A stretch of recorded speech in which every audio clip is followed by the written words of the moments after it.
નમસ્કાર, સીધો સંવાદ સાથે હું છું જય શર્મા અને આપ જોઈ રહ્યો છો મંતવ્ય ન્યૂઝ। આજે વાત કરવી છે વ્યાજખોરો અને વ્યાજખોરોના ત્રાસની।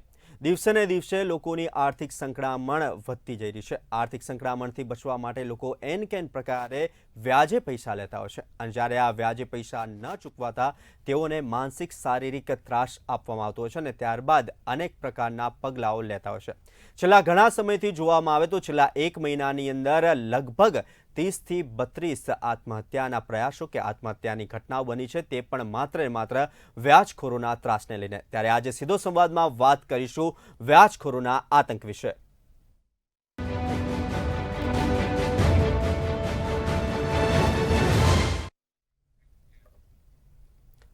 તો વાત કરીએ વ્યાજખોરોના આતંકની અને આ ચર્ચા કરવા માટે આપણી સાથે જોડાયા છે સીએ સિદ્ધાર્થ ભટ્ટ, જેઓ આર્થિક બાબતના નિષ્ણાંત છે, સાથે જ પ્રફુલ્લ ત્રિવેદી, એસોસિએટ એડિટર મંતવ્ય ન્યૂઝ, અને એક પીડિત જેઓનું નામ છે અહેમદભાઈ, જેઓએ છેલ્લા ઘણા સમયથી વ્યાજખોરોની સામે લાલ આંખ તો કરી છે, પણ તેઓ ઝઝૂમી રહ્યા છે। કોઈ પણ પ્રકારનું તેઓએ અનિચ્છનીય પગલું નથી ભર્યું અને તેઓ ઘણા સમયથી વ્યાજખોરો સામે તેઓ લડત આપી રહ્યા છે, કેમ કે વ્યાજખોરોના ત્રાસને લઈને હાલ સરકાર પણ એક્શનમાં આવી છે, લોક દરબાર પણ યોજી રહી છે। ત્યારે આ મુદ્દો હાલ ટોક ઓફ ધ ટાઉન રહ્યો છે।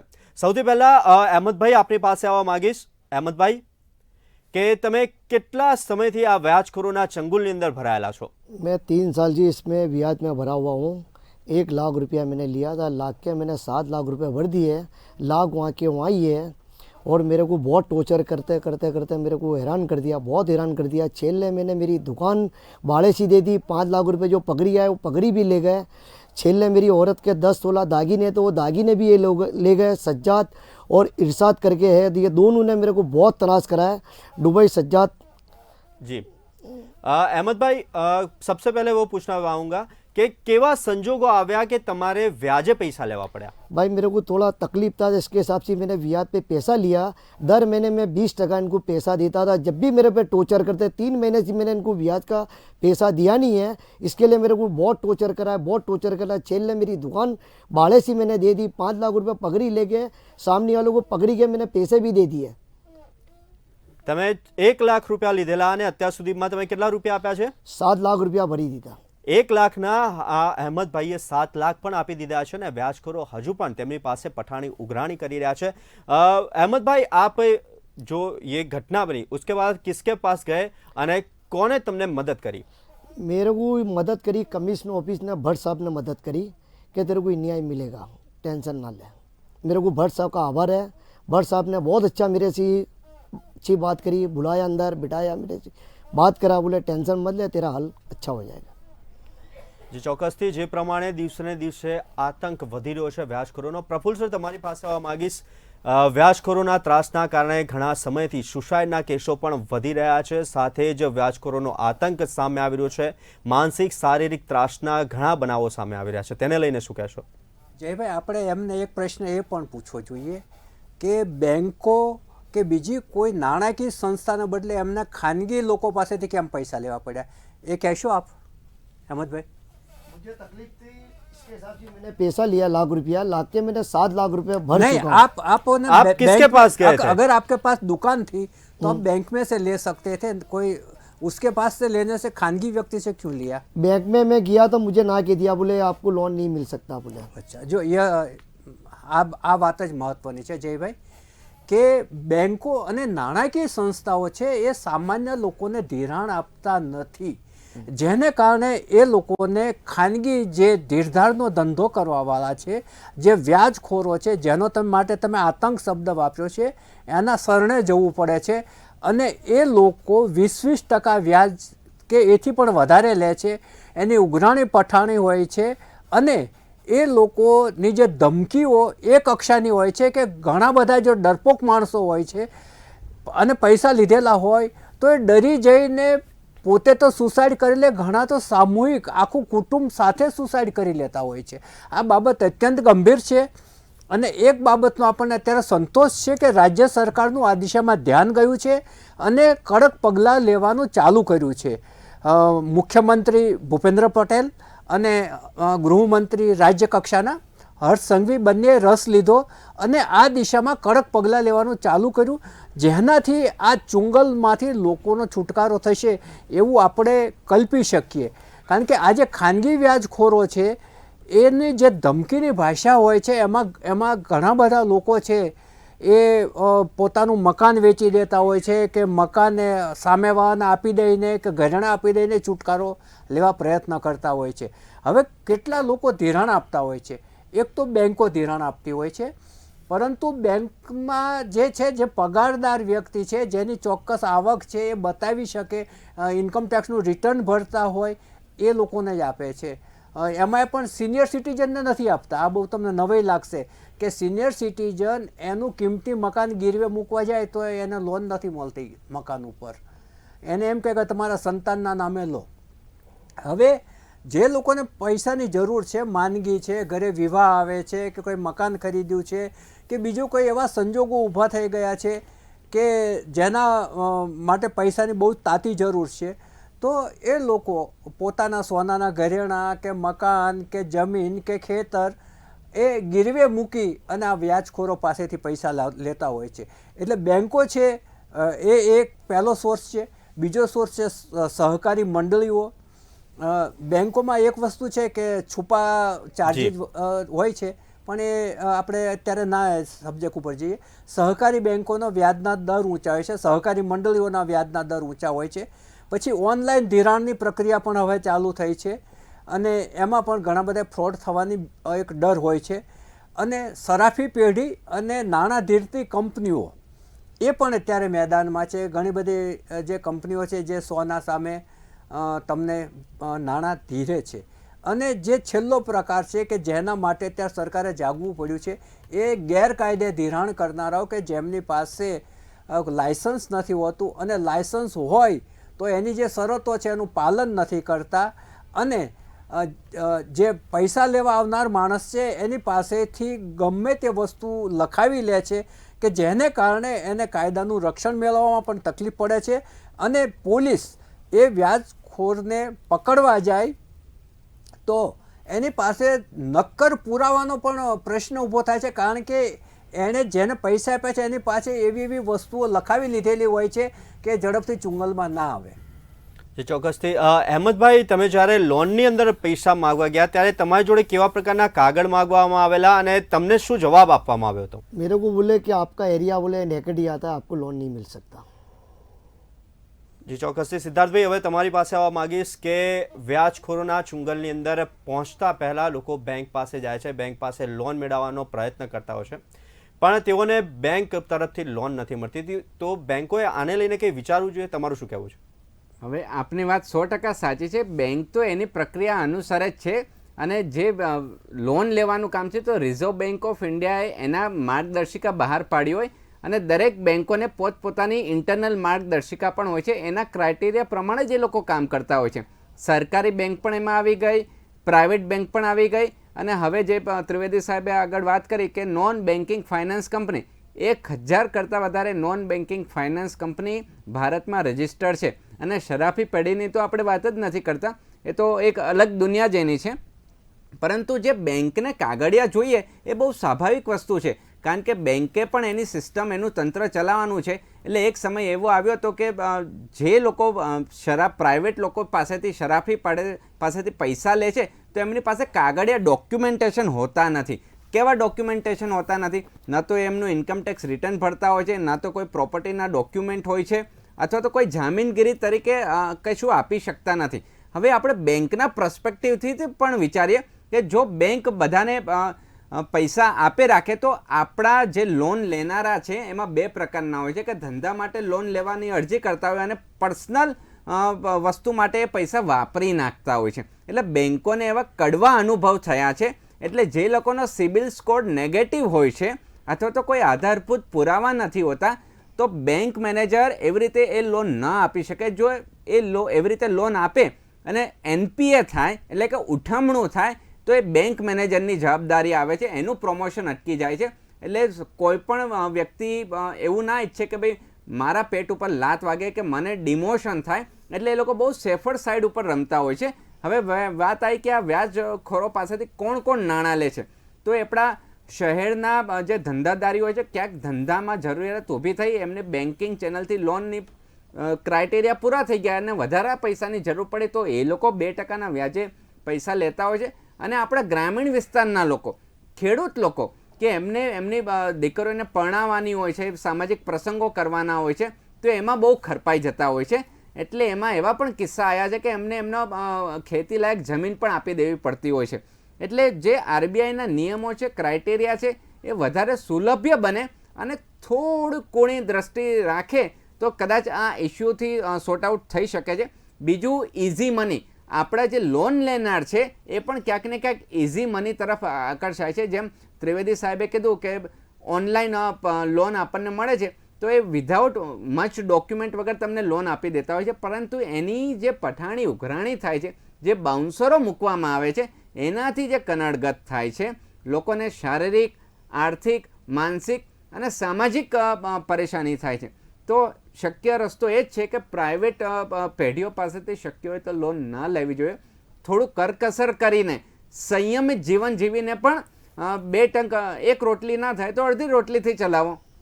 કારણ કે એવા કિસ્સા ધ્યાનમાં આવ્યા છે કે જે લોકો પ્રાઇવેટ પેઢીથી લોન લે છે તો એ કેમ લે છે કે ભાઈ મારા છોકરાને કોલેજ આવ્યો એટલે બાઇક લેવું છે ને, એટલે ત્રિવેદી સાહેબ 1.5 લાખનું બાઇક લે છે, પછી હપ્તા ચૂકવી નથી શકતા એટલે પેલો બાઇક જપ્ત કરી દે, અથવા તો ઘરમાં બહેનો દીકરીઓ હોય તો એની છેડતી થાય છે. તો આવું કેમ થાય છે? તો એનો ઊંડો અભ્યાસ જરૂરી છે. એક સમય હતો કે વર્ષો પહેલાં ભારત લોન આધારિત દેશ નહોતો, જેટલું બચત કરી હોય એ બચત આધારિત દેશનું અર્થતંત્ર ચાલતું હતું. પણ હવેનો સમય ક્રેડિટ કાર્ડ ઉપર આવી ગયો છે, એટલે લોકો ક્યાંક ને ક્યાંક પશ્ચિમીકરણ તરફ દોટ મૂકે છે દેખાદેખીમાં.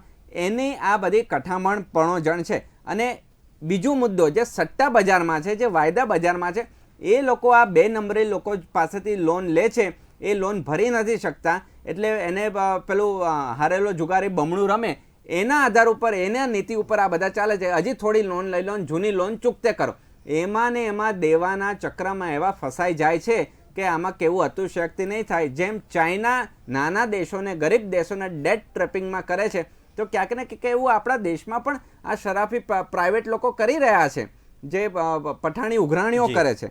અને બીજી નવાઈની વાત એ છે કે કોરોના કાળમાં આપણા દેશની બહેનોએ એમના દાગીના ગીરવે મૂકીને ક્યાંક ને ક્યાંક ઘર ચલાવવા ટેકો આપવા માટે લોન લીધી હતી, તો ન તો એ દાગીના પાછા લાવી શકી છે, ના તો લોન ચૂકવી શકે છે. એટલે એમની હાલત તો એવી ખરાબ થઈ ગઈ છે. એટલે સરકારશ્રીએ મુદ્રા યોજનાને અવનવી યોજનાઓ મૂકી હતી, પરંતુ શું સરકાર તો આદેશ આપે જ છે, એના સમયાંતરે નોટિફિકેશન બહાર પાડે છે, પરંતુ જે તે બેંકના અધિકારીઓ એ આ યોજનાઓને આગળ વધવા નથી દેતા, અથવા તો યોગ્ય માહિતી નથી આપતા. કારણ કે એમને પણ ડર છે કે જો ડિફોલ્ટ થઈ ગયો તો શું.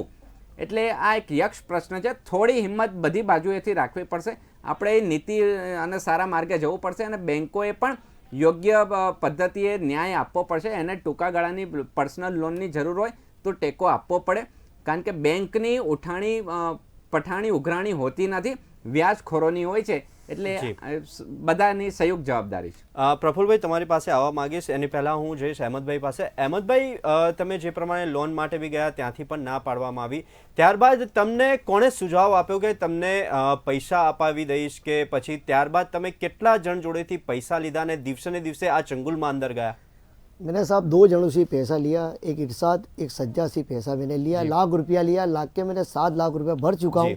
अभी भी मुझे कहते हैं कि तेरे 5 लाख तो तेरे देना ही पड़ेगा. અહેમદભાઈ, જ્યારે તમે લાખ રૂપિયા લીધા ત્યારબાદ તમે તેનું તેનો જે હપ્તો હોય તે હપ્તો આપતા હતા, ત્યારબાદ તે હપ્તો ના ભરી શકાને કારણે તમે બીજું કોઈ લોન લીધી? बीजा मैंने ये इरशाद ने मेरे को दूसरे से व्याज से मेरे को पैसे दिलाए 5 लाख, 5 के मैंने 23 लाख भर चुका हूँ.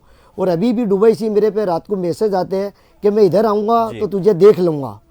तो मैं वो जैसा मेरे को मैसेज करे ऐसा वो मेरे को डिलीट कर देवे, मैं वहाँ लाऊँ वो डिलीट कर देवे, इसके बाद कोई पुरावा नहीं रखता. फिर जैसे कि 14 तारीख को ये आया तो मेरे को वेजलपुर पुलिस स्टेशन पे बुलाया, बाहर बुला के मेरे को बोला कि ऊपर से नीचे तक चीट डालूंगा, मेरे को मेरा पैसा चाहिए. ऐसी वो ली थी. और मैंने भरत भाई को बोला, वेजलपुर पुलिस स्टेशन के राइटर भरत भाई को बोला कि भरत भाई मेरे को धमकी दे रहा है, तो भरत भाई ने वो चीज पे ध्यान नहीं दिया.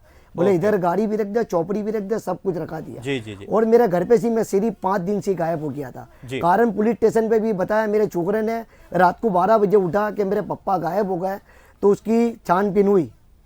फिर जैसे कि मेरे घर पे मेरे पे फोन आया कि मैं आत्महत्या कर लूँगी, मेरी औरत ने बोला, बच्चों ने बोला। फिर छेले में कंटाल के सीधा मेरे घर पे आया हूँ मैं। घर पे आते ही मैंने कारण पुलिस स्टेशन पे झाला साहब को बोला कि मैं आ गया हूँ।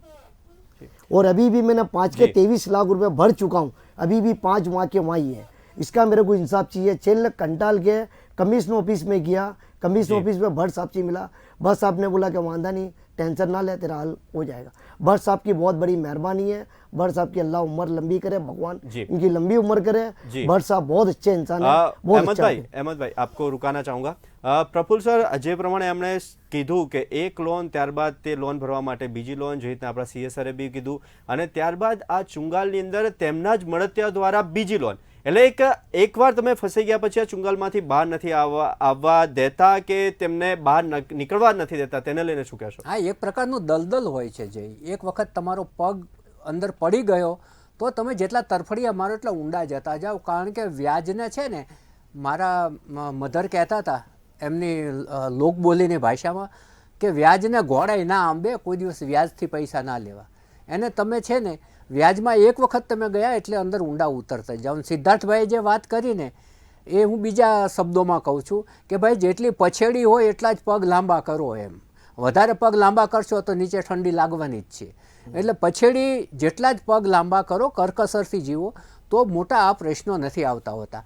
હવે હું બીજી વાત ઉપર આવું કે બેંકોની એક પદ્ધતિ એવી છે કે જો કોઈ 25 કે 30 લાખ લેવા જાય તો એટલા બધા કાગળિયા માગશે, એટલી બધી લાંબી પ્રોસિજર કરશે, અને એ જ માણસ જો 3000 કરોડની કે 1500 કરોડની કે 1000 કરોડની લોન લેવા જશે તો એની પ્રક્રિયા ફટાફટ પતશે, કારણ કે ઇન્ડસ્ટ્રીયલિસ્ટ હશે। અને તમને એક વાતનો આશ્ચર્ય થશે કે મધ્યમ વર્ગ અને ગરીબ વર્ગ છે નિયમિત રીતે હપ્તા ભરે છે। આ બેંકોનો પણ અનુભવ છે, સિદ્ધાર્થભાઈને પણ આ ખ્યાલ હશે જ કે જે મધ્યમ વર્ગ છે અને નીચેનો વર્ગ છે એ હપ્તા ભરવામાં ઇન્ડસ્ટ્રીયલિસ્ટ કરતાં વધારે પ્રામાણિક છે। એના હપ્તા ડૂબવાની શક્યતા બહુ ઓછી હોય છે। અને એમાં પણ જો બેંકે એની સામેથી એની જમીન લીધી હોય કે ગોલ્ડ લીધું હોય કે પછી એની કોઈ દુકાન કે મકાન લીધું હોય તો પછી એની તો સેફટી રહેવાની જ છે, છતાં પણ લાંબી પ્રોસેસ કરશે મધ્યમ વર્ગ માટે। અને ઇન્ડસ્ટ્રીયલિસ્ટ માટે એટલી પ્રોસેસ નથી હોતી। નિયમો બંનેના સરખા જ છે। આનો જવાબ સિદ્ધાર્થભાઈ આપી શકે। जी चौकसથી। सिद्धार्थ भाई તમારી પાસે આવવા માંગે છે, એની પહેલા अहमद भाई પાસે જઈશ। अहमद भाई, अभी तक तुमने कितना गोल्ड इन लोग को दिया है? 10 तोला। 10 तोला। और आपकी दुकान भी है? मेरी दुकान है कि वो एक मिनट मैं पूछ रहा हूँ, वो भाड़े पे है कि अपनी खुद की है? नहीं, वो मेरे दुकान भाड़े का था। और घर भी मेरा भाड़े का है। ओके।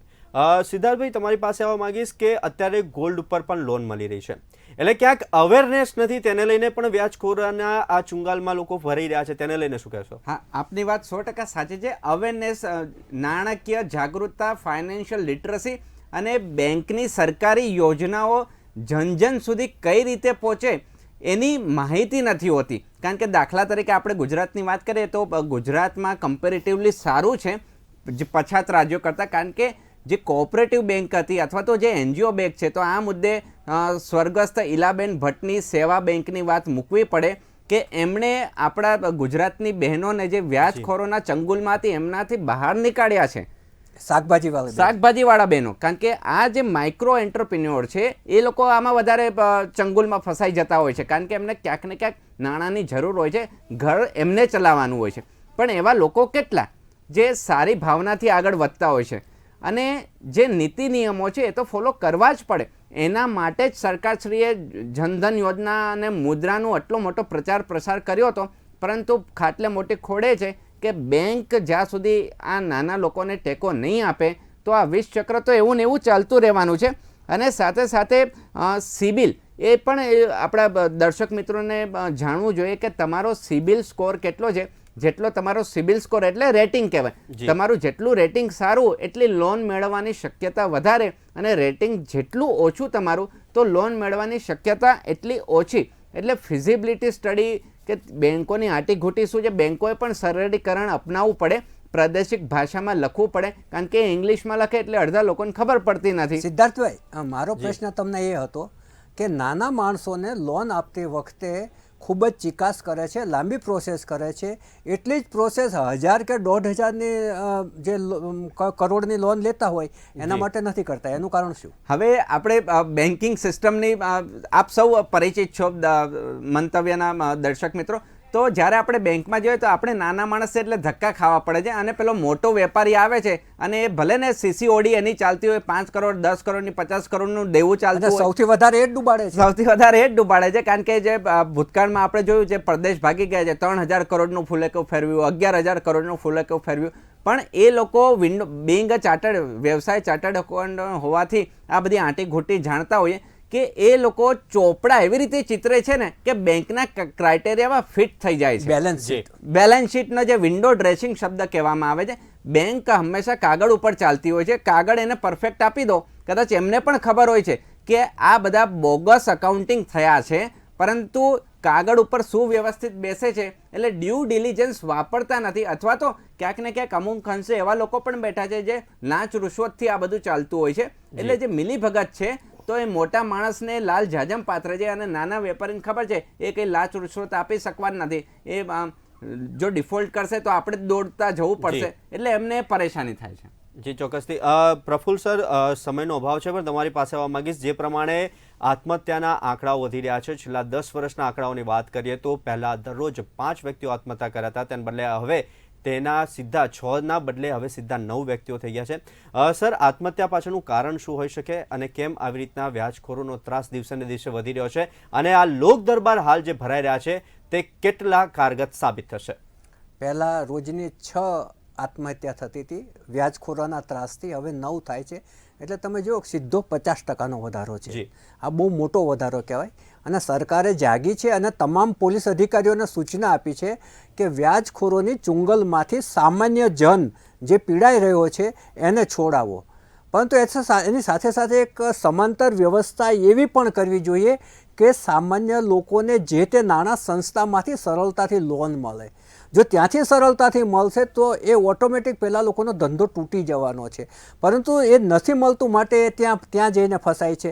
આજે કોઓપરેટિવ મંડળીઓ છે, સહકારી બેન્કો છે, એ આવા જ હેતુથી શરૂ થઈ હતી, પરંતુ ત્યાં વ્યાજનો દર છે નેશનલાઇઝ બેન્ક કરતાં ઊંચો છે, 18% વ્યાજ છે, એટલે કોઈને પણ ના પોસાય.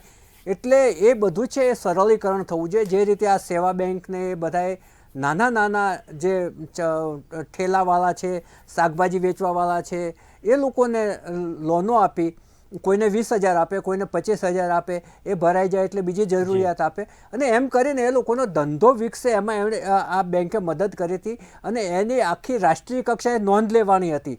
તો પછી એ પ્રયોગને એક થોડો મોટો વ્યાપ આપી અને સામાન્ય લોકોને નાની પ્રોસિજરથી અને આંટીઘૂંટી વગર, ભલે સામે એ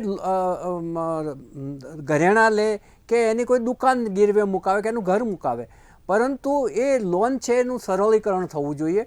તો છે ને જે ખાનગી જે વ્યાજખોરો છે કે જેની પાસે બાઉન્સરો છે અને એ જે ધમકી આપવાની પદ્ધતિ છે એ બહુ જ ખતરનાક હોય છે, અને એ જે સહન ના કરી શકે. તમે સવાલનો બીજો ભાગ એ હતો કે શા માટે આત્મહત્યા કરે છે. આ આખું એક મનોવૈજ્ઞાનિક કારણ છે કે હું સામાજિક રીતે ખુલ્લો પડી જઈશ, મારા મા બાપનેથી છુપી રીતે પૈસા લીધા હોય તો એ શું કહે છે, પત્નીથી છુપી રીતે પૈસા લીધા હોય તો ત્યાં ખુલ્લા પડી જશે. આ બધા ડરના માર્યા એ પછી આત્મહત્યા કરી લે છે. જે ચોક્કસથી જે પ્રમાણે દિવસે ને દિવસે વ્યાજખોરોનો આતંક વધી રહ્યો છે, અને આ જ મુદ્દે ચર્ચા કરવા માટે અમારી સાથે જોડાયા તે બદલ તમામ મહાનુભાવોનો ખૂબ ખૂબ આભાર. હાલ સીધો સંવાદમાં આટલું જ. આવતીકાલે નવા મુદ્દા સાથે ફરી મળીશું. ત્યાં સુધી મને આપશો રજા. નમસ્કાર.